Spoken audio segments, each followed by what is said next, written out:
Relaksasi PPNBM yang sudah diterapkan pemerintah melibatkan banyak produsen mobil di dalam negeri. Namun yang paling untung mungkin hanya Toyota. Perlakuan seperti anak emas ini bisa bikin iri. Namun mungkin juga dinilai wajar mengingat Toyota adalah penguasa pasar dan sudah banyak berkontribusi investasi. Berdasarkan data Gaikindo, penjualan retail Toyota pada 2020 sebesar 182.665 unit. Hasil itu anjlok sekitar 44% dari pencapaian 2019 yang menyentuh 331.004 unit. Ambiarnya penjualan Toyota pada tahun lalu sebagian besar dipengaruhi situasi pandemi COVID-19. Meski begitu, Toyota tetap penguasa pasar dengan catatan 31,6% saat total penjualan retail mobil di Indonesia 578.762 unit. Pada tahun ini, mulai tanggal 1 Maret Toyota dan 6 produsen mobil lainnya dibantu pemerintah agar bisa lebih banyak jualan dan produksi unit dengan program relaksasi PPNBM untuk mobil produksi di dalam negeri. Local purchase komponen minimal 70%. Bermesin di bawah 1.500 cm3. Toyota paling untung. 8 mobil dapat relaksasi PPNBM. Ada 21 model yang terlibat dalam relaksasi PPNBM itu.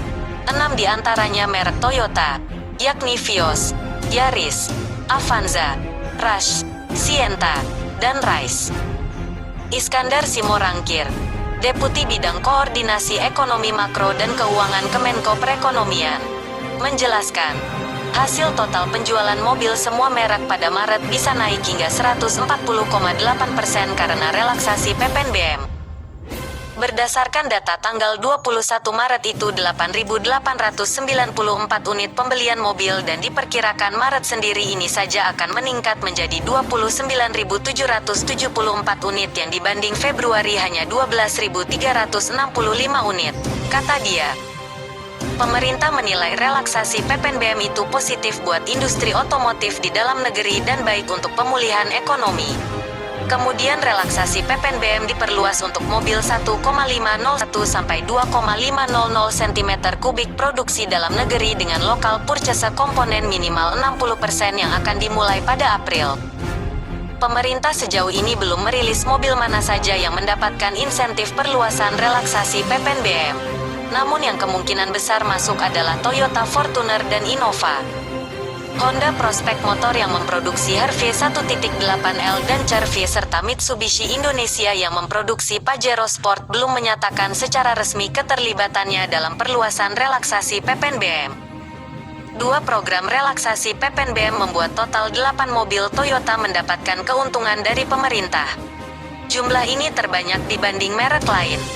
Sejauh ini program relaksasi PPNBM juga sebagian besar diikuti merek Jepang, yakni Toyota, Daihatsu, Honda, Suzuki, Mitsubishi, dan Nissan.